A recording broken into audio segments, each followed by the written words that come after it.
Now, oh, You have grapes? Yes. okay. Oh, I see grapes. Looks like you put all the dead stuff. That bore fruit last year. It's deader than a doornail. Now these are thornless, so they're not. Thank you. Are these ever bearing? No, Okay. thornless. They haven't developed a thornless everberry yet, which I hope they do soon. Now this raspberries, the cane grows for 2 years. The first year it grows up, gets tall, and a never-bearer will bear on that cane the first year in the fall. But this, like I say, is not an ever-bearer.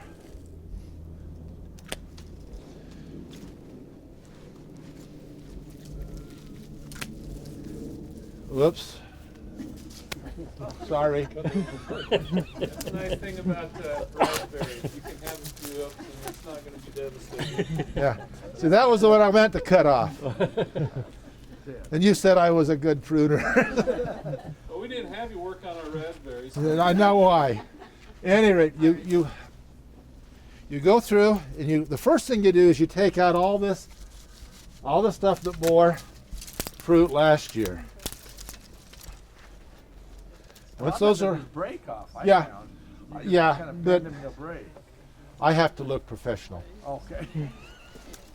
It's in the code. Once you get all the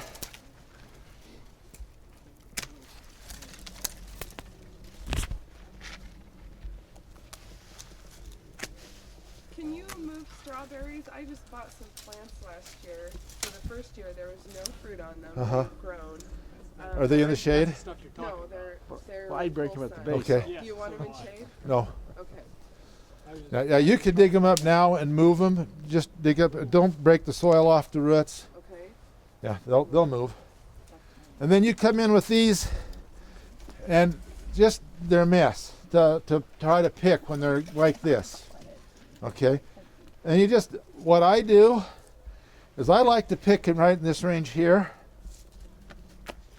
So I cut them off just below where I want to be picking. So how can you tell? Where are they going to bear?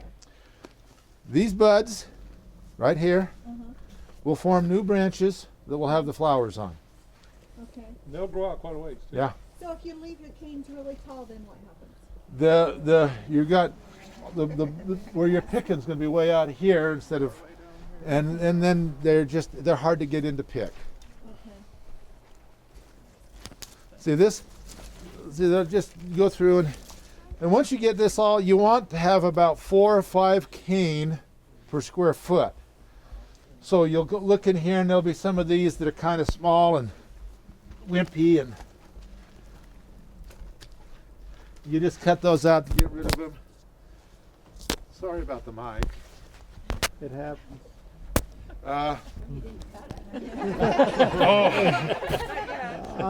I will. Now that you've said that. The thing about raspberries is they send up new shoots from the roots. Right here is one that has come up, and this is really outside the row. Now you can come in, get a shovel, dig that out, knock the dirt off, and plant it somewhere else, give it to a neighbor. That will form a new plant very easily. Anyone wants raspberries? How They're in the row. So Yeah. many do you have, April? I have a really nice red one that actually puts on fruit in the fall again. Yep. And then I have the Elizabeth, the orange one. They're really good. The thornless? They're all thornless, Your yeah. one that puts on, it bears in the fall with It does thornless? the one in July. And it's then it does thornless? the one in September that's kind of sketchy. Sometimes it freezes it off, but sometimes you get a little bit of fruit. Yeah. The thornless, that's typical. I've got some that are ever bears. They'll start bearing fruit in August, and they'll bear till frost. It's the main. That's their main crop. they don't produce near as many in the spring. But I've got a red that's an everbearer. I've got Annie, which is a yellow, the sweetest berry I've ever tasted, raspberry. I planted some black raspberries, the Jewel. Now I'm told those are the best. I'll wait and see because I just planted them, haven't tasted them yet. And then a whole bunch of Latham and Cambion, Heritage, and a whole bunch of different things. But we'll see. So at any rate, any questions? That helps. Question for you. My neighbors have 3 varieties of grapes, and they said I could get some starts from them. How do I do that? Take one of the branches from the grapevine, dig a hole in the ground, put just put the grape in that hole, have it go in, come out, fill it back with dirt.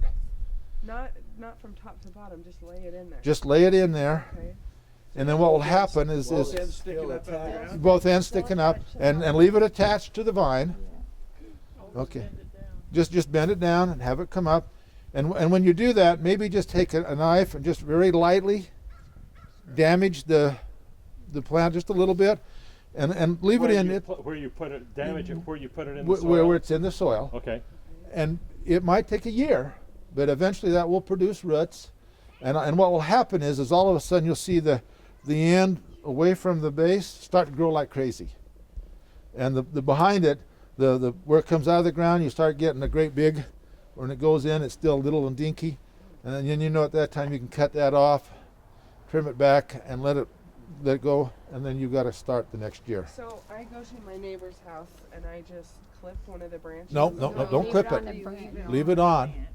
Oh, I dig up the plant. No, you just take. You bury it like Okay, you just bury it in his yard. just like this right here was pretend that's a grape. There you go.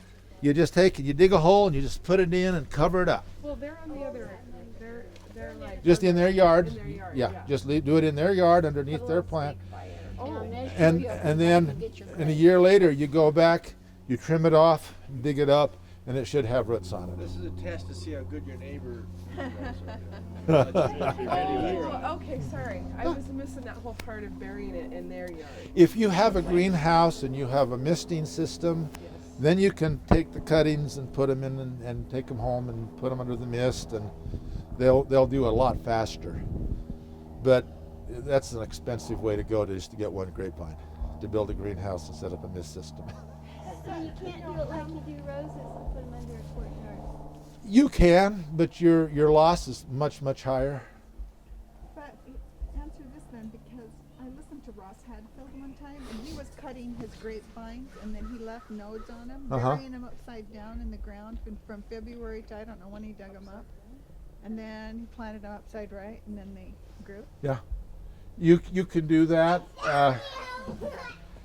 but it's not. You got to start. I have a friend, and I went over this fall, and I cut about 200 or 300 grape cuttings. And they're in pots right now, full of soil, just sitting there in the greenhouse in a corner,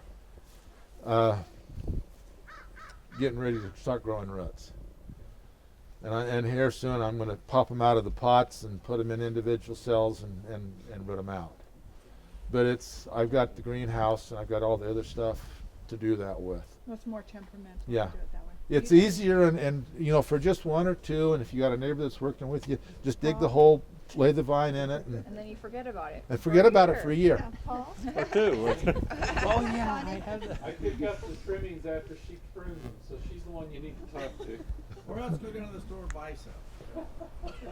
Oh, it's funner if they Next come year, over to give me a next bunch year, of call me. I'll have grapes for sale. What variety? It's a yellow grape, and then I've got the sweet Shelleys. They're a little dwarf Concord, seedless. Very good tasting. But they're a small grape. But yeah, I mean, people they taste is so good that That'd be it's. wonderful to juice. You wouldn't have to fiddle with all the seeds. I could put them in my little. Anyway, let's go over to the other place. Alrighty. Thank you, sir. They got a bigger tree that needs a little more help.